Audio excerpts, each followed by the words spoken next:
Welcome everybody to Dad Fest 2020. Beautiful to see so many Black men, Black fathers, and supporters on the call today. This is our second annual event and our first collective event. So I want to give it up to all of the beautiful energy that made this possible. I want to thank YPF, Young Potential Fathers. Definitely want to thank Fathers for Fathers. New Me. I want to thank BDC, Lion Circle, of course, DJ Elegance kicking it off. I want to thank Dwayne Morgan and all the energies, More Than a Haircut, all the brothers that, came together and made this happen. Today we have quite a beautiful lineup for you. We're going to be trying to be on time and move really nice and make sure that your belly's full with some good information, knowledge, and wisdom. This is just the beginning, right? So we got a couple panels that are coming up. Of course, we had some music, we got some poetry. We want folks to enjoy, folks to be very open in the chat. Let us know what's good. We have a survey that's going on. So please pay attention to what's going on. I will pass it over to my man, Dr. Vibe. You know what I mean? The vibe of all vibes and make things happen. Bigger than Vibes Cartel, his original vibe. All right, go ahead, brother. Much thank you, Paul. And I'd just like to say thank you. About, I guess, a year and a half ago, you asked me to join you in writing for a grant for the inaugural Dad's Fest. And I said, man, I had no experience writing a grant, but it taught me a lot. And more importantly, it started the journey of Dad's Fest. And last year we had it in a park down in the East York area. Obviously, because of circumstances, we're doing it online this year, but we're speaking it next year. We're going to get back to the outdoor spaces. Also, two other organizations I want to shout out to that Paul forgot because of his head, not his heart, was definitely Shelley Cares Foundation and Shea Moisture. Thank you so much for your support with the products that you're providing us today. So I am very blessed and highly favored to introduce, I'll still call him a young man because he's younger than me, that I've known for a long time. We all know him. Brandon Hay, he's done so much for Black fathers. And he continues to do stuff for Black fathers. He's going to be leading two panels today, and he's going to. I gotta go. I'm sending some to your Gmail. Yeah, do your thing. Okay. Brandon is doing this thing always. Multitasking. Yeah. Someone's trying to go. Yeah. Greetings, folks. I'm gonna. Dr. Bob, can I share my screen? Yes, I'll make you a co-host. So you should have that opportunity to do that right now, brother. All right, thank you, sir. You're very welcome.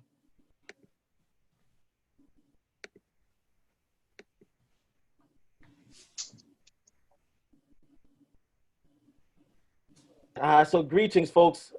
Really looking forward to being a part of this event and moderating this panel.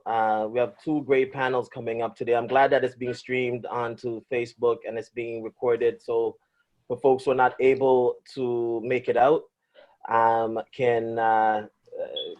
it's archived. So the first panel is Fathering During COVID-19.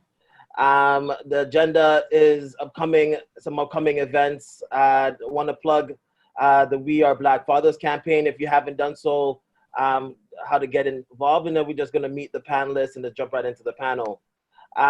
So just want to plug that we have the Black Daddies Club with Ryerson. We'll be doing the Returning Home online conversations happening in July 2020.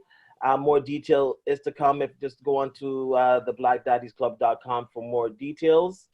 And currently we have the We Are Black Fathers campaign. So we want to get as many images of Black fathers and their kids going on or being sent so we can share it, just because one of the biggest reasons during COVID, as we'll talk about, is there's a lot of imagery, negative imagery of Black fathers being brutalized. So we want to, fill the airwaves or the social media waves with some positivity. So more information can be found on the blackdaddiesclub.com. So we're going to meet right into the first panel. So Mark Smith is our he's been nominated as the folks the person that's gonna introduce it. Mark, you there? I'm here. Okay. Let me just pull up. Give me 1 second. Sorry. I have it on the screen here. Like, you know. Oh, you do? Okay. Yeah. All right, cool. So I can just read it off to you. Yeah, please. Okay. So Mark Smith is one of the founding members of the Lion Circle. So that's me. I am one of the founding members of the Lion Circle, which is a leadership organization for Black men. When he's not helping to grow the LC, he's also managing his online store, offering grooming solutions for Black men. Mark is also a certified teacher of adults. To date, he's trained more than 700 professionals in the areas of technical training, soft skills, and leadership training. Dalton Higgins, publicist, strategist, multimedia journalist, and author of 6 books. As a proud Black fatherhood advocate, he has worked on many fatherhood initiatives over the last 15 years in Ontario, beginning with his work as a facilitator with More Than a Haircut Barbershop Project program. His book, Fatherhood 4.0, takes a look at how African Canadian and other multicultural fathers are faring while examining how fatherhood intersects with the world of hip-hop, technology, and art.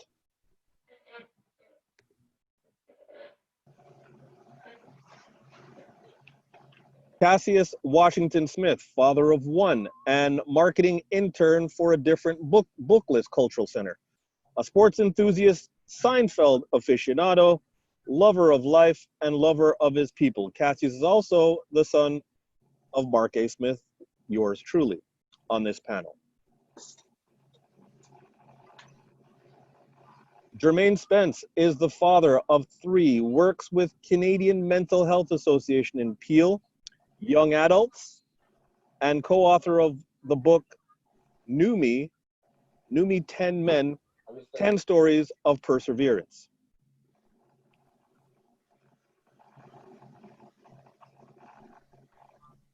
The moderator, Brandon Hay himself, is a graduate of York University with a master's in environmental studies and an environmental business certificate from the Schulich School of Business.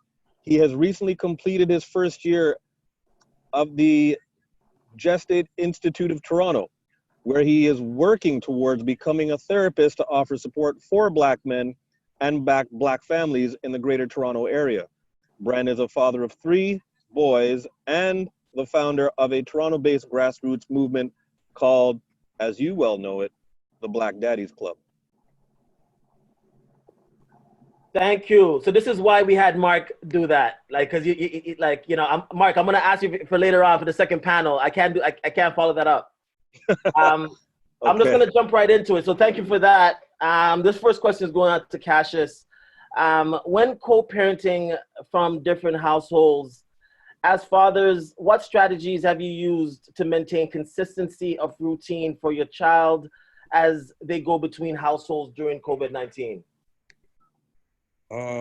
First, I'd like to say thank you for having me. And secondly, I think communication is an absolute must. There's going to be times where you guys agree. There's going to be times where you guys disagree. And, open communication and understanding that, these are hard times and that there's going to be fumbles and fits. But as long as you keep, the child in mind, then, you should progress as such. Okay, thank you. This question goes out to Dalton, and I believe also Jermaine. So barbershops and hair salons are closed. What are fathers doing to help with their children's grooming needs? What has been your process and your experience in doing this?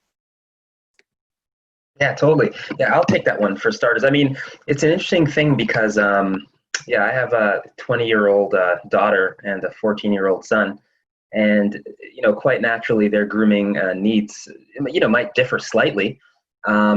What's happened over the last 4 months while we've been in this COVID-19 situation, working out of homes. My kids have been obviously doing their school out of our home, and I've been working out of the home.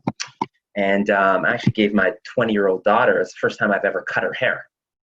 So my daughter, she's been wearing her hair natural her whole life, and she just happens to. It wasn't that difficult because she's wearing her hair natural, and it's also she wears it really low as well. So I was able just to get those, the clipper blades. You put the number 1 clipper on there for all you guys know haircut that that life are about that life, and I put the number 1, and we just made it happen. And also my wife too, she helped to kind of shape it up a bit. My wife came in with a lining, what I'm trying to say? And we're not barbers. We know nothing about that. We're in barbershops all the time, but I can't honestly say that I could give any of you guys a haircut or know anything about that life. I just own an outliner and this outliner and a shaver, you know what I mean? So that was quite something. I think I'm gonna have to dig in too, because she probably needs another haircut shortly. So I've become fatherhood advocate, publicist, hashtag, / barber. That's what's happened. And my son, it's just growing out wild, So he, we get back to he's probably, he wants a real haircut, as he would say. He don't want me to touch his hair, you know what I mean? Some boys, you know what I mean? You don't want me to jack him up and then have to shave it off like some of his friends. So he's not letting me go near his head. All right, that's me. Yeah. All right.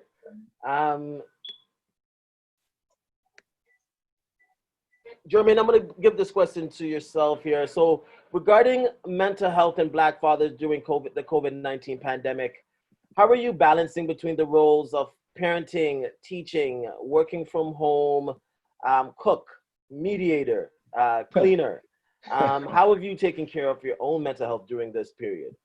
Man, it's been extremely challenging because during this time, as a father, you're faced with many things. You're faced with your family, you're faced with yourself, and you're faced with your job, right? So all of those 3 things are amplified all at the same time coming at you.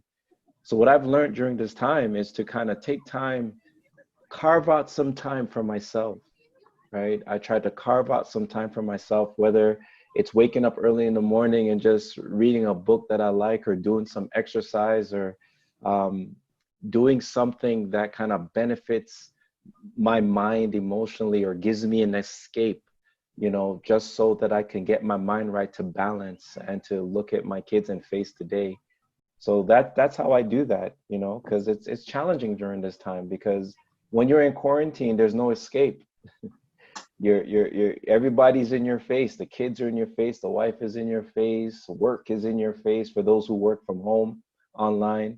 So it's just trying to find that balance. And for me personally, I find it in the mornings when I do my little exercise or my little readings and just focus my day. Okay, dope. I also wanted to make a mention that a lot of these photos that I'm using is used from a gentleman named Jun Lee, who did the Fatherhood Project. If you check on his website, you can see and follow it online and so forth. And this question is for Dalton and Jermaine. So what have you done to keep your children engaged during COVID-19, especially when your children are at different age ranges and have different needs? Yeah, absolutely. So that's an important point to make. Some of us in here have, could be a set or series of, young children that are close in age. So some friends of mine, it can be, I have a 6-year-old, 8-year-old, 4-year-old, so you can kind of make things, make things work with them together. I have a 20-year-old daughter and a 14-year-old son. So they have radically different needs as far as, socially, educationally, and even things tied to employment. I mean, for example, my daughter, she finished school in April, post-secondary, and she, for her, it's just like, okay, normally she's like working now or something. She works every summer to help pay her tuition, couples that with scholarship monies and what have you. And she's like, okay, yeah, there's no work happening. You know what I mean? Like there's no summer jobs. There's no jobs I could normally go back to. So the conversations with a 20-year-old, which are radically different from that of a middle schooler, are talking about, the economic outlook, in Toronto and Canada, and some parts of that involve human history. So we talk about, the Great Depression and just how, the economic outlooks, how things come and go, and, just sort of get your mind, because things aren't going to be the same. There's the new normal is not going to be like, okay, go back to my, it's not going to be like that. So we're having a lot of sort of frank, blunt discussions around just economics and education as well. I mean, for any of you guys or any of the listeners, people tuning in rather, that have kids that are, over the age of 17, 18. The economy, it's going to be very different. It's not like, hey, I'm going to go look for it's just not going to be that way, right? So we have to kind of help to, a bit of a buffer, a bit of that, have that real talk, Mm-hmm. And then for the 14-year-old, yeah, again, with him, it's more socialization. Like I noticed that normally he's with his, you can hang out with his teammates, go to practice, mess around with his friends, but that's not happening. So it's all social media based. So it's kind of like, Fortnite, NBA 2K, versus, overkill. So with the younger ones, it's about physical activity, right? So a lot of you guys that have, people out there watching that have younger kids, we got to get them out there, because you hear what the director of the Sick Kids just said, that younger kids aren't getting out there. Their fitness levels they're already greatly diminished as far as this generation. You're supposed to get like an hour and a half of physical activity. They said now it's like a catastrophe. They're getting far less physical activity. So people that have kids, under 14 and under, it's like we have to be thinking about physical activity. Yeah. Right. Yeah, I had to step up my game. I had to jump in the trenches with them. I had to find my energy, because I got an 8-year-old and an 11-year-old daughter, 8-year-old little guy, and he's full of energy. He was kind of discouraged that when he heard the announcement that he wasn't going to be going back to school, got really emotional. So what I did with him was, and even with my daughter, I sit with them as they're doing their work. I allot time for them. And then I just get them outside, started riding our bikes together. We'll ride around the block, or, sit down and play the Nintendo Switch together. Anything that I can do to kind of give them a little bit of what they're missing, that interaction with their friends, that closeness. Because children, they like to touch, they like to roll, they like to move. So even little wrestling, I would wrestle with my 9-year-old, 8-year-old son. So yeah, those are the things I would do to kind of break it up during this time. Yeah. All right. And this question is from Mark. With places of de-stress closed, i.e. barbershops, gyms, places of worships, etc., how do you manage your emotions when your children are present, especially being close quartered during COVID? You know what? I've similar to Dalton. My son is much older, who is Cassius on the call. So, but what I can speak to is managing this time. So for someone like myself that would have the lion circle where I could go to a physical location, be in the company of men, and be able to share maybe what's going on with me for the week, or maybe what's going on at home, it has been a little challenging now. So luckily we've been able to have conference calls similar to these where we can discuss those things in confidence.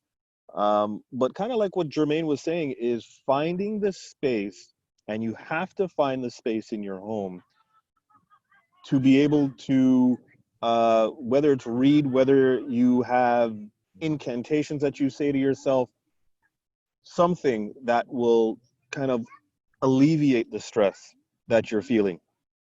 I know men turn to the Bible for that. They turn to religious resources, just so that they can deal with the weight of what they might be going through. So like Dalton saying, our lives have changed, and I don't believe they're going back to the way they were in February. So we have to accept this new normal and find new ways on how to cope with maybe the stress at home or the stress at work, when you can't go to a brick and mortar type establishment. Mm-hmm. Also too, hey Brant, I was also wondering if any of you guys had to deal with even this idea of graduation, because I'm talking to some fathers and they're just like, they have their kids graduating from public school to middle school to Right. high school, high school to college, university, because that's different too. That's kind of like a rites of passage. You have a graduation Right. ceremony. For sure. So having to deal with that too, like my son is graduating from grade 8, but it's just like there's no ceremony, right? So yeah, I don't know if any of you guys have had to deal with that. I think it's not only graduation, Dalton. I think for those of us that have had birthdays that you would tend to celebrate a particular day. Those that may have had milestone birthdays, whether that be 16, 21, 30, 40, 50, whatever it is, we're unable to do that, you know, and you have to do it from a distance. So you just, for me, you know, you got to look at different ways and get creative.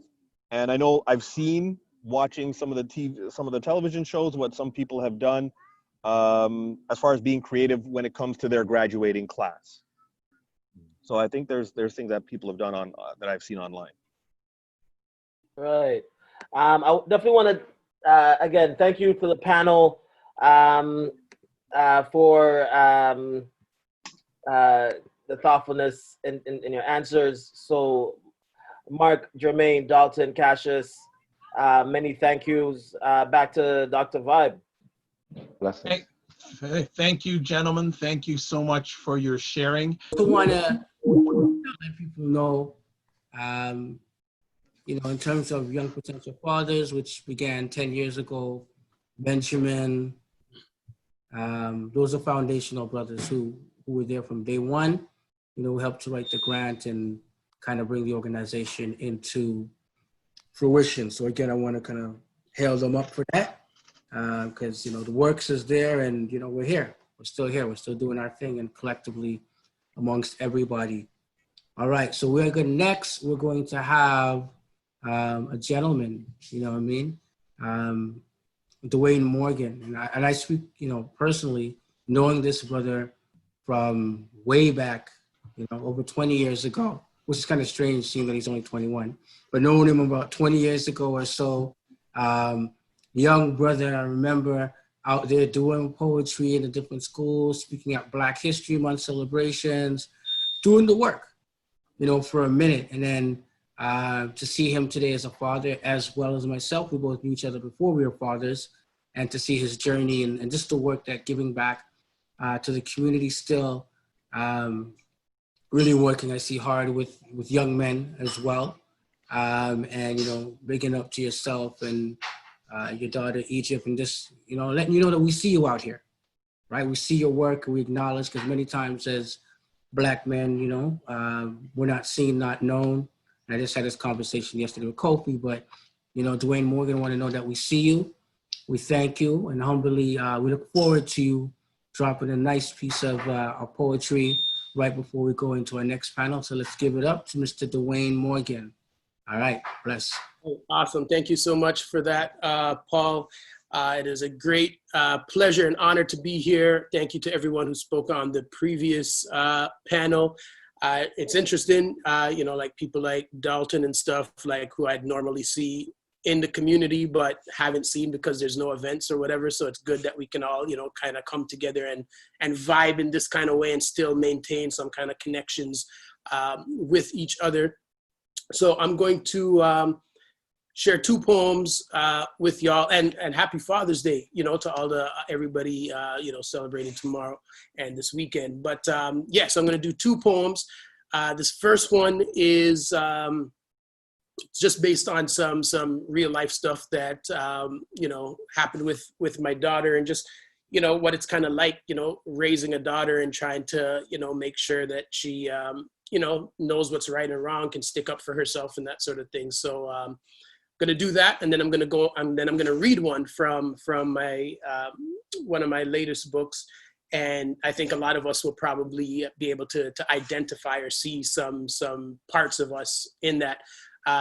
Definitely, I got to give a big shout out to Rudy Williams. I see Janelle in the background of the screen right there, and Janelle is very instrumental because she's one of the people who got me started on this journey when I was a young man and didn't know that I had talent, didn't know that my voice mattered, and Janelle cared about me when nobody had to. She didn't even know who I was, and she saw something in me, and that is one of the reasons why I give back so much, because Janelle gave to me when she didn't have to. So now I give to others when I don't have to, you know what I mean? But it's just playing it forward. So thank you so much for that, Janelle. When my daughter told me that she was being teased by one of the boys in her class, I couldn't help but laugh, knowing that he had picked the wrong one. A girl with a razor-sharp tongue who would sharpen her edges on a fragile ego just for fun, if provoked.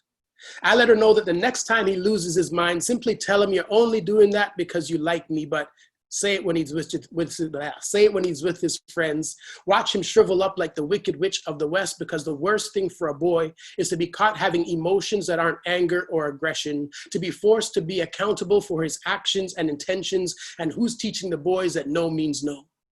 Not maybe she didn't mean it, not maybe I should try again later, until such time that boys no longer feel a sense of entitlement simply because of how they were born. I will continue to be a thorn in their sides, a parenting vigilante, okay with Me Too as a movement, but not wanting it to be a part of another generation's reality. So I've given her permission to snap at any boy who thinks that snapping bra straps is cute, to clap back at anyone who gets confused, thinking that they can touch without permission or invitation. And who's teaching the boys that their unsolicited opinions are okay? Until such time that things change, I will continue to teach her to be careful, know where the exits are, yell fire instead of rape, watch your drinks, travel in groups, until such time that boys will be boys ceases to be used as an excuse, freeing them from taking responsibility. I will continue to question, who do these boys become when they are taught that it is taboo to love, to like, to feel? Every 3 days across this land, a woman or a girl is killed 90% of the times at the hands of men. Who is raising the boys who grew up to be them? Who is teaching the boys that rejection is just another part of life? Until such time that missing a shot with a girl is treated with the same nonchalance as missing a shot in a game, I will continue to teach her that pain doesn't mean I like you, and to be wary of predators cloaked in affection, because there are some who will seek to build themselves up using the broken pieces of your self-esteem, pieces broken by their very own hands. Who is teaching the boys not to use their words, to have expectations for the bodies of others that they would never accept for their own, to act as though they are owed simply because they were born male with no other virtues? Have you ever questioned who is teaching the boys? Yeah, I get it. Me too. All right, so that is poem number one that I wanted to share with y'all. And this next one is called Lost in Translation. And I just came out with this book. Well, the whole COVID thing happened the night before the book launch. So I still just have boxes of this book. It's called Period and Other Lessons from My Daughter. So I'm just gonna read a poem from this that some of y'all might be able to relate to and connect with. And it's called Lost in Translation. My father was a disciplinarian, short on words, heavy-handed with his belt. My mother, a gentle spirit, lover of God, outspoken about everything except what I really wanted to hear, and by no means am I casting blame, trying to reel in answers. They did what they could, passed on what they had learned, and in turn, I grew up with emotions being off limits, not as a rule, but because they were difficult, uncomfortable, a foreign tongue familiar to none of us. I grew up numb. Love was reserved for the Cosbys and other characters on the TV, rarely ever a part of my reality. So I watched my parents carefully, trying to decode the I love yous in their actions, but more often found myself lost in translation, growing up clinging to anyone or anything that felt like love. All I wanted was to feel loved in return. My parents came to this new world with their old world teachings and language, giving birth to children with no emotional Rosetta Stone to understand them. Love was a word occasionally written in cards above their names, marking special occasions, probably why I'm a lover of Christmas and birthday celebrations, because they remind me of the times when I felt loved, if only in theory. Now, I have a child of my own and no desire to pass on the deficient branches of our family tree. So I've signed myself up for lessons in love immersion, trying to become fluent so that my daughter never needs a translator and can grow up without the questions that I had and the voids that I still struggle to fill. I tell her that I love her daily as a ritual, so the words and sentiment never feel foreign, but a part of our emotional vernacular. I profess to her publicly that she is the reason why my heart beats. I've become known as a sap for crying at each of her birthday parties, but I wear my love for her like a badge so she can always find love in the eyes of her dad, assuring her that it's okay to feel. I applaud her naive brilliance, like her suggestion that they put three-legged races in the Olympic Games so that we can compete together. I smile. With a sparkle in my eye, kiss her forehead and remind her that I love her the most, more than the entire universe, knowing that we may never be joined at the ankles on a world stage, but we will be forever bound by our love for the rest of our days, each of which I will spend flooding her ears with words that I grew up wishing I had heard, but it's never too late to break the cycle. Never too late to learn. So each day I study and I do my homework, slowly becoming bilingual, fluent in English and love, passing both on like a new mother tongue to the next generation so that no one else in my family will have to suffer the loss of growing up lost in translation. All right, blessings to each and every one of y'all. Thank y'all so much. Nice. Dr. Vibe, can we unmute everybody for a second just to show our appreciation for Dwayne? Yeah, man. Salute. That's fire. That's a blessing. Yes, sir. Thank you. Save me one of them books. No problem. Yeah, put it in the chat. Let us know how to get a book, brother. All right, will do. Trust me. Okay. All right, thank you very much. Okay, so we're gonna pass it on to Brandon again to do the panel and to introduce it. Go ahead, Brandon. All right. Yeah, man, that was beautiful, man. Really beautiful.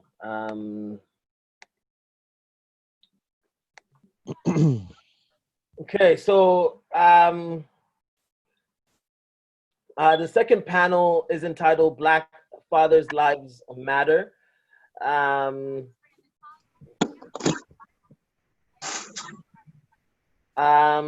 So we're just gonna go right into the panelists. Yo, Mark, can I reach on you again? I'm here, brother. All right, respect. Okay, go through. Okay, let me just pull it up here. There we go. Keith, would you mind just saying your first and last name, brother, and I'll take it over from the additionally? Please, thank you, Keith. First and last name is Keith Hill Jr., but I just wanted to add before the additionally that I'm an author of Fighting Fear and Doing Discipline, and also an co-author of New Me, 10 Men of Perseverance, 10 Stories, 10 Men of Perseverance. Thank you. Additionally, Keith is an elected board member of the Young and Potential Fathers Initiative, a not-for-profit with the mandate committed to fostering a community of involved young and potential African diasporic fathers. Jermaine Spence is the father of 3, works with the Canadian Mental Health Association in Peel, young adult pastor, and co-author of the book New Me, 10 Men, 10 Stories of Perseverance. Keith, I think that's also your book too, yes? Yeah, we share. That's why we both said co-authors. There's 10 of us. Awesome. Thank you. Tchaka Adofo, Canadian of Jamaican birth, father of 2 boys and 2 girls, somewhere north of 50 years old, an immigrant to Canada at a time in Toronto's history when roving bands of white males would publicly, privately, or as public servants routinely, physically, or verbally attack any Black person of any age and gender due to inherent racist savagery. Tchaka Adofo has been involved in community activities as a teen, literally fighting and speaking out against racism via grassroots education, writing, counseling, and mentoring of youth and young adults for over 45 years. Brother Kofi is a holistic health and wellness coach, energy healer, Reiki, and the founder of Cosmic Wellness Holistic Health. Kofi offers workshops in Qigong, meditation, self-care, nutrition, corporate holistic health and well-being, proactive fathering, and community development for not-profit organizations across Toronto. Brother Kofi is dedicated to not only building his business, but in volunteering his time in youth development, sharing his skills and experiences with community youth groups across the GTA. Brother Kofi is also the founder of the Lions and Cubs, a small not-profit organization for young men, which focuses on leadership and self-empowerment. In addition, he is the current executive director of Wisdom Green Earth, a non-profit organization committed to using the arts and nature to positively impact the lives of community. Thank you, Mark. So let's jump right into it.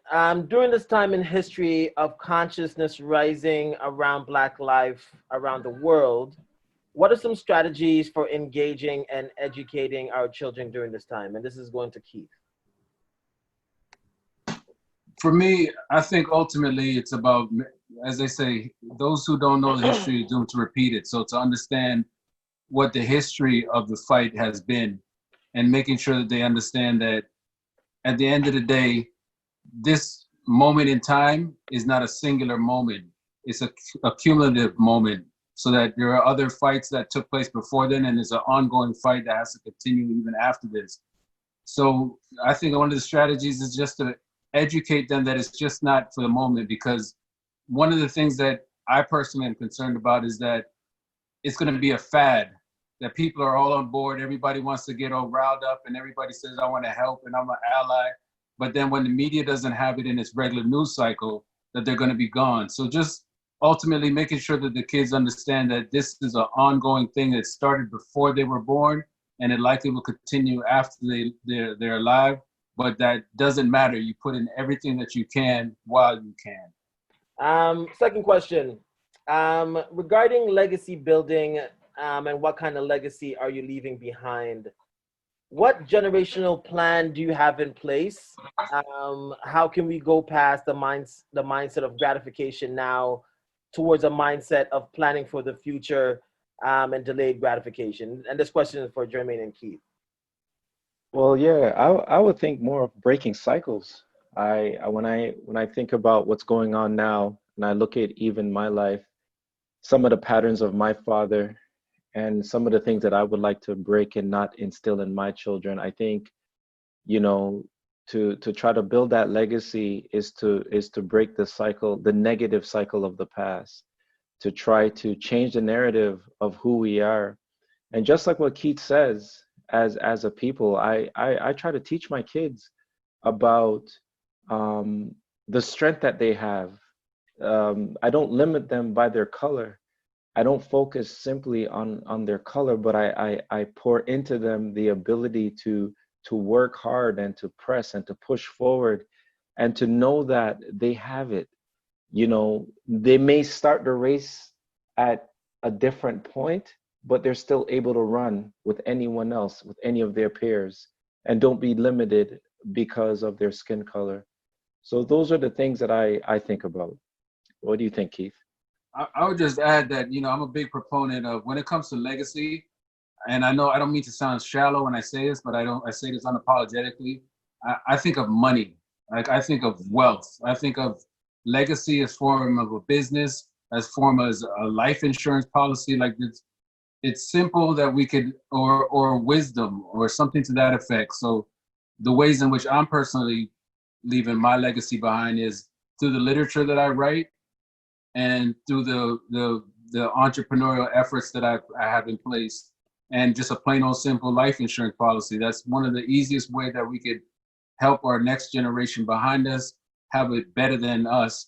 And it's really not even a difficult thing to do if you think about the cost of it and the benefits of it. And I just feel like we should just think on an economic level when it comes to legacy, because it's a multi-100-year race that we're in. I don't mean to make it sound like it's a contest, but we have to think in those multi-100-year terms. So we have to expedite as much as we can. And the things that we do now are for our children's children, so that they have it by the time that they arrive onto this planet. I agree. Important points here, gents. Tchaka, this question is for you. In your opinion, what should be the values of Black men be before we become Black fathers? And additionally, what mindset or values should Black fathers come out of the COVID-19 pandemic with? Yes. Hidden in the word value is another word, valuable and valued. To be valuable and valued, you must first start with yourself. One cannot pour coffee from an empty cup, so you must fill up your cup before you share it. As men, as masculine men, or men striving for manhood. You must value strength, courage, independence, assertiveness, and leadership, which makes you valuable to yourself and which makes you valuable to your family, your community, and the greater society. When we talk about building legacies, when we talk about economics, when we talk about education, all those are good, but they don't come out of a void, right? We have to have the building blocks. And I go back to leadership. A lot of people see leadership as an abstract, but to become a leader, you must first learn how to be a servant. And this is how one becomes valuable, and this is how one develops value. So prior to becoming a father, those foundation must be in place so that when you become a father, you already have a plan. You already have a big picture, and you work towards that big picture, which is ultimately your legacy as a man, as a family man, as a father, and as a contributor to society. Now, when we coming out of COVID, this is a great opportunity. Those who understand success know that the greatest success comes out of trials. The greatest success comes out of challenges, right? Society as we know it right now is going through some changes. And if you're not prepared for the changes, you'll be left behind. Understanding your value as men, as fathers, as spouses, you can't forget that as well. We work on all these different pillars to create a machine that will help us to survive and overcome the new society that's coming out. And trust me, you must have a vision for that, an understanding of that, and a purpose for that. And that's how I see it. Okay, appreciate that. This next question is for Brother Kofi, and this is a real question regarding the financial situation that's affecting a lot of Black families. But we're going to talk about how it's affecting Black men and Black fathers. What are some challenges or financial challenges some Black fathers are navigating right now during COVID-19? And what are some ways we can support Black fathers during this time? Brother Kofi. Give thanks again, brothers, for this panel and for this opportunity. I hope that you can hear me clearly. So in answering your question, right before I go, I want to acknowledge some of the folks on the line that have allowed me to actually be here to do this work today. And Brother Tchaka, who just spoke, was one of the first brothers I met in community doing this type of work that opened my eyes to a lot of things. Chekum Kainer Ma'a, who's on the line, Brother Kwame, Sister Janelle, these folks who have helped to really lay a groundwork for us to continue doing the work and knowing that this is a consistent process. So in answering the question, I want to ask, in acknowledging the challenges of some of the brothers and the successes. So some of the challenges that I've heard from the men and from fathers has been the inability to create income for themselves, being some of them are entrepreneurs and they're not actually receiving some of the funding from the government, etc., and or not applying for those funding. So as a result, they've been in situations where they have to obviously pay the rent, pay their bills, keep up with the needs and of their household, and as a result have been challenged to do so. So that's just a real reality. Some individuals are not aware of the things like the CERB and things of that nature, and as a result have been on the back end trying to catch up with bills and all of those types of things. So those are some of the challenges that I've faced. But in addition to that, as we know, how that can impact the household, how that can impact stress, how that can impact things like increased anxieties, and then not having an outlet, right? So where to go to vent some of those challenges. If you call, if I was to ask everyone right now, if you knew someone that was going through something major in terms of mental health, who would you call? Where would you go? Right? Anybody could throw out, you may say something like CAMH or something of that nature. But then the question is it a cultural responsive approach that you're going to receive, right? And some of the fathers that are those counselors going to be able to speak to the needs of those fathers? So then we have a big gap in between. So I'm thankful some of the organizations on the line right now that are doing that support can be acquired. But for the most part, there's already stigmas attached to going to counseling services, right? So if you're not looking for that help outside of your home, and you don't necessarily have the tools to navigate it, then you're kind of stuck saying, well, I just got to pay this bill, so I got to find that money somehow. So that's some of the reality. Now, from a solution-based perspective, I wanted to throw a couple of things out there. But before I even throw it out, I want to ask for people's indulgence. I think a lot of people are on mute, but if you can't come off mute for a moment, I'm just going to ask for your indulgence to repeat one thing, something after me that says, we talked about legacy. I'm leaving a healthy ancestral legacy of abundance. I just want to ask everyone if you can say that together on a count of 1, 2, 3. I'm leaving a healthy ancestral legacy of abundance. Now, that being said, just the mentality that comes along with accepting, right? A thinking like that, right? DJ, is that it starts up here, right? Like it actually starts in the mind, the ability to embrace the concept of abundance. I know there's some sound in the background. Being able to get from a poverty, a lot of the time we are coming in our community, we are thinking from a poverty mentality because of what we've been taught, right? So even if you were to give solutions to somebody, if their mentality is a poverty mentality, that $2,000 that's being given from the government for the CERB, where is it going to go? Where is it going to be spent? Yes, a portion of it may go to bills, but are we building? So I've been fortunate enough to be part of opportunities in the community like a SUSU, box hand, etc. There's different names for it, but a collective investment approach to be able to at least navigate your present financial needs, to be able to get to a better place. The recent SUSU that came out in the community was actually through one of the families, through a Dinka farm, through Sister Number Kwame. And within that, there were some brothers who were in situations that were able to tap in right away and be able to take advantage of that opportunity, right? So without having access, you're left putting your hands up. But to now know you can go to your community, so what does that do? That also builds a certain form of trust, right? And we know that it's one of the challenges that we say that we face as a community. But within our smaller groupings, there's a lot of things that we can do with the funds that we have access to, right? So that's one of the another solutions that we were able to establish. I hope I answered your question. Yeah, I appreciate it, brother. The next and final question is to Brother Tchaka.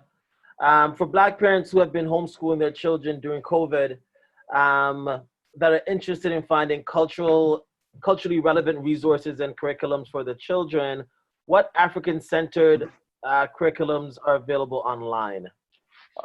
Before I delve into the online resources, we have to have an understanding of what the education that we want to put on our children looks like and mean. The Ontario government already has programs out there that are very basics: reading, writing, arithmetic, science, stuff like that. That should be the foundation of all homeschooling, right? But then on top of that, we layer that with education about who we are as a people, right? Google is our friend. There's a lot of information out there these days because we're frankly tired of the institutions out there that start miseducating our children. You just Google Black curriculum and you'll find tons of information popping up. What we need to understand is that at the end of the day, we have to know what we want to teach the children. A lot of times I've seen people who try to teach about history of the past, great kings, great queens, stuff like that. And they bypass information like the UNIA and what the UNIA does. There's a lot of curriculum around that you can assimilate and pass on to your children, right? When I was teaching my two youngest at home, well, not me, the mother, I was all busting my ass working. We decided that we're going to find information online in bookstores. I mean, a different book list has a lot of stuff there. Nile Valley Books has a lot of stuff there. I'm not familiar with New Me, so pardon me on that. But we have to understand that the information is out there. We just have to look for it. We just have that desire to look for it. The first place we want to go is for curriculum is Google. I had sent, I apologize for not having the information on hand, but I'd sent some information out to the brothers earlier this week or the latter part of the week. From there, you can find information. I know I'm going on and on and on, but it's very simple. Go online, put in the search box, Black curriculum, African-centered curriculum, and you have a ton of information coming out, PDF, stuff you can download, ideas you can gather, and you can get information from our local bookstores, right? It's not really hard. It's just, you just have to want to, we just try to, we make it more difficult than it is. And we need to get away from that. And once you realize that, it becomes very simple. I hope that all of that makes sense. All right, thank you, brother. So yeah, I want to take the time to thank the panel, the panelists, Brother Kofi, Jermaine, Tchaka, Keith, and Mark for the intro. Can I get a word in?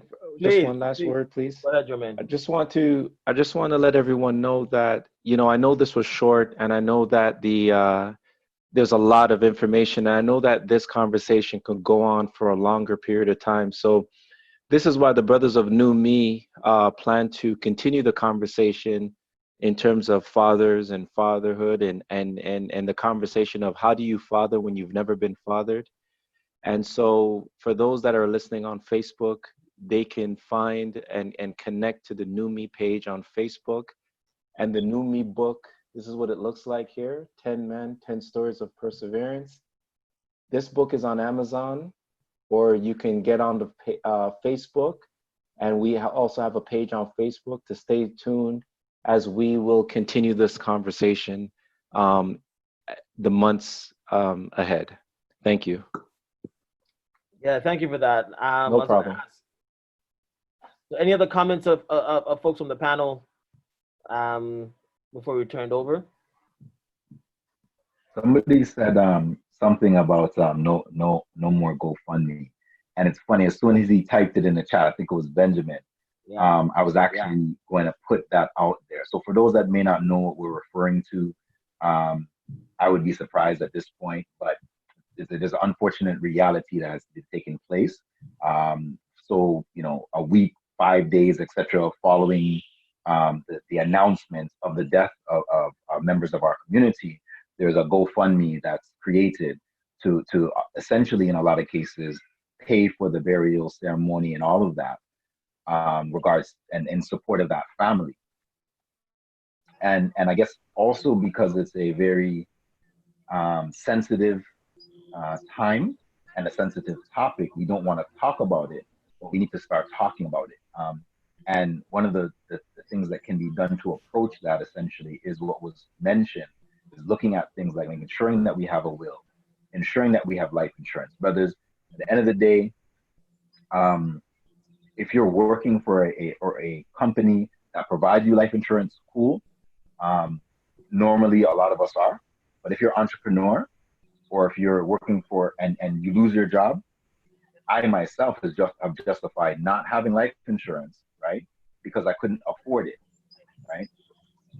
being partnered with someone, who actually, passed on and didn't have the proper life insurance in place, I was able to observe the challenges that creates for children and for families. So we need to get to a point where we really push towards our economic development as a community, and it not being a side conversation anymore.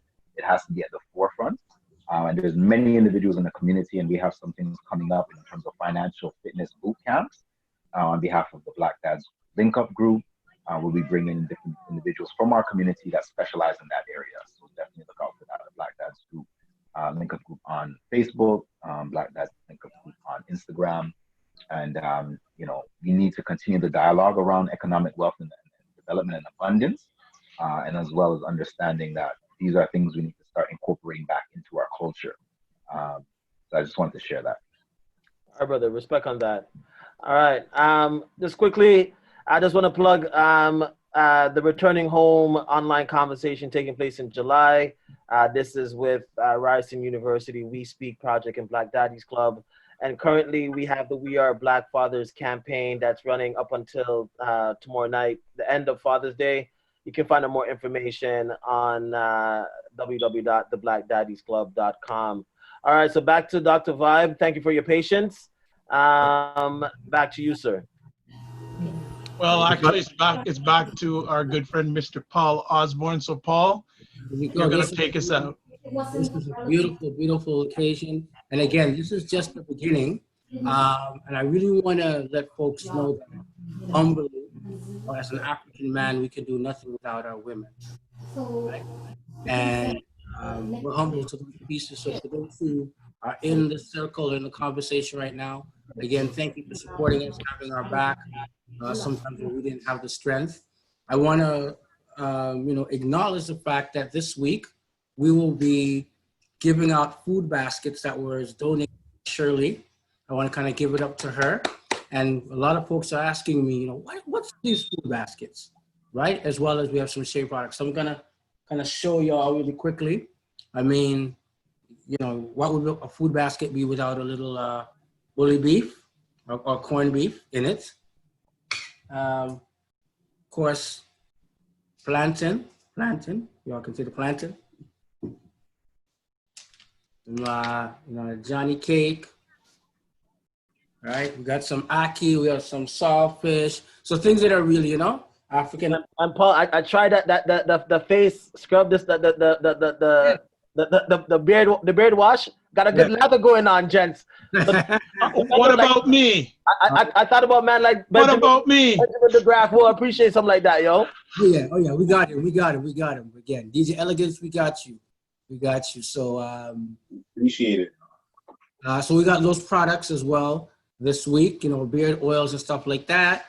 So again, we want people to put in the chat. If you yourself or your young fathers or fathers in general that need some of this support, please hit us up. Dr. Vibes is going to share all our particulars in a wrap-up piece. And for those who are on the call, go ahead, feel free to put your stuff, your contact in the chat. Again, we want to thank everybody who made this possible today. Also tomorrow, I want to promote it. I don't know if we have the flyer here, but apparently there's a march that's being organized by Say It Loud. I believe for Black Fathers tomorrow, 11 o'clock, they're meeting at Union Station. Please support all these efforts or anything else that you know of that's going on that's going to be honoring Black men and Black fathers for this weekend. So that's going to be the work. It's going to continue. Again, I mean, if you're okay with this, Elder Kwame, I want to say a word, either, to everybody as being the senior father, the gray beard. I hope you got the products because I gave it to your son. I'm letting you know I gave those good products to your son to give to you. So make sure you get it. Thank you so much for doing that. It's beautiful.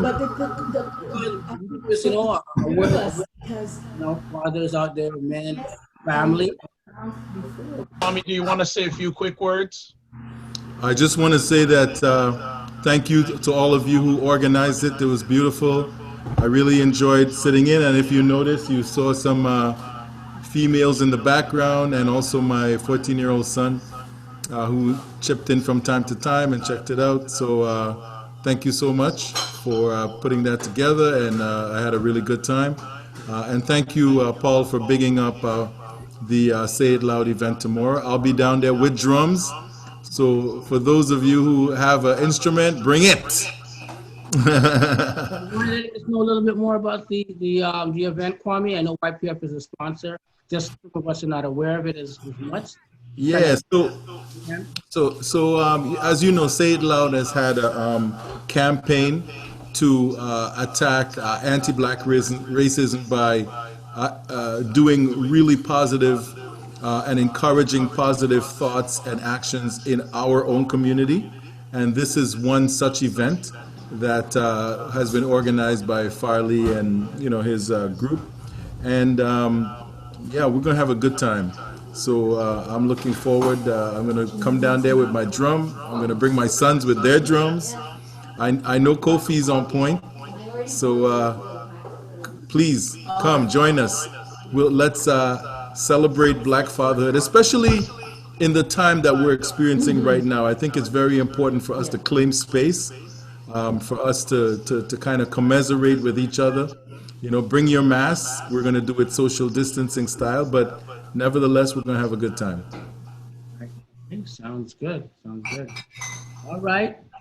Just kind of wrapping up, thanking everybody again. We made it possible. Can I get a quick word in, Paul? Yeah, go ahead. Well, I'd like to say thanks to you for coming up with the original vision of Dad Fest. We're 2 years in and many more years to come. Second, thank you to every brother that made this happen, whether you're on the call or not. Thank you for making it happen. I think this is the first time in the history of this city we've had so many Black men who are doing the right thing for the right reason come together. And one last thing, when I finish all my conversations right now, I finish it off with a quote. There's a gentleman named Robert F. Smith, who is one of the wealthiest African-American men around. If you don't know who he is, you may have heard of a story about a wealthy man paying off all the outstanding tuitions for the boys at Morehouse College in the last year. That's Robert F. Smith. He was interviewed recently, and he said something that I think we should all take to heart. Don't waste this crisis. Beautiful. I would just like to say one thing that we would be remiss. There's a gentleman that's on the call, Keith Hill Jr., and I want to introduce him to those people who may not be familiar with him, because Keith Hill Jr. is one of the new board members at Young and Potential Fathers Initiative, and also he's our treasurer. So I want you to big up Keith. Keith, thank you so much for coming on board, and thank you so much, man. That's all I can say. I just wanted to say, just real quick, just to respond to that, it's my pleasure. I look forward to just what we have in store, because it's just everything that I wanted to be a part of. It's all wrapped up into one. And like my brother Jermaine said, we have our New Me event, and I feel like there's a lot of synergies between it. So I look forward to collaborating again in the future. Thank you. Okay. DJ Elegance. Don't forget more than a take us. Oh, go ahead, Paul. I was just saying, more than a haircut, folks. Don't forget them. We're doing the work for a minute. I don't know if there's anything you guys want to plug that's coming up real quickly. But definitely want to thank you guys for being on the call as well. Okay. All right. DJ Elegance, thank you so much. Dwayne Morgan, thank you so much. And take us out, DJ Elegance. And while he's taking us out, I'll just show some flyers and images that you may want to take a look at. So happy Father's Day. But remember, Father's Day is every day. And my last message to all the fathers, lead with love. DJ Elegance, take it home.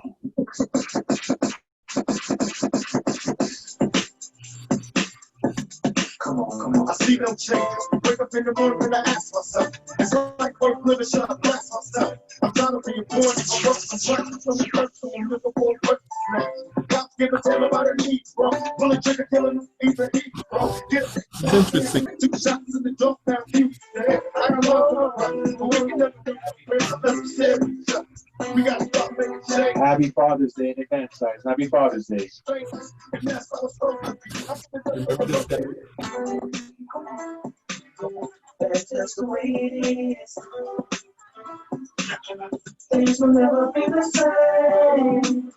Happy Father's Year. I like that. Just the way it is. Oh, yeah. That's just the way it is. Things will never be the same. Oh, yeah. That's just the way it is. Oh, yeah. I see no changes. All I see is racist faces. This place ain't fake. This place for races. We under. I wonder what it takes to make this one better place. Let's erase the waste.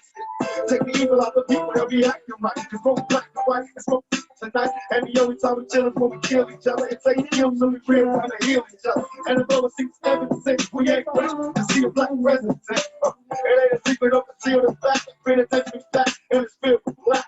But some things will never change. Try to show another way where it's laying in the tongue. Now tell me what's the mother to do. Being real don't appeal to the brother and you. You gotta operate the easy way. I made it cheap today. But you made it in the sleepy way. 7 to the king. I gotta get paid. But that's the way it is. Come on. That's just the way it is. Things will never be the same.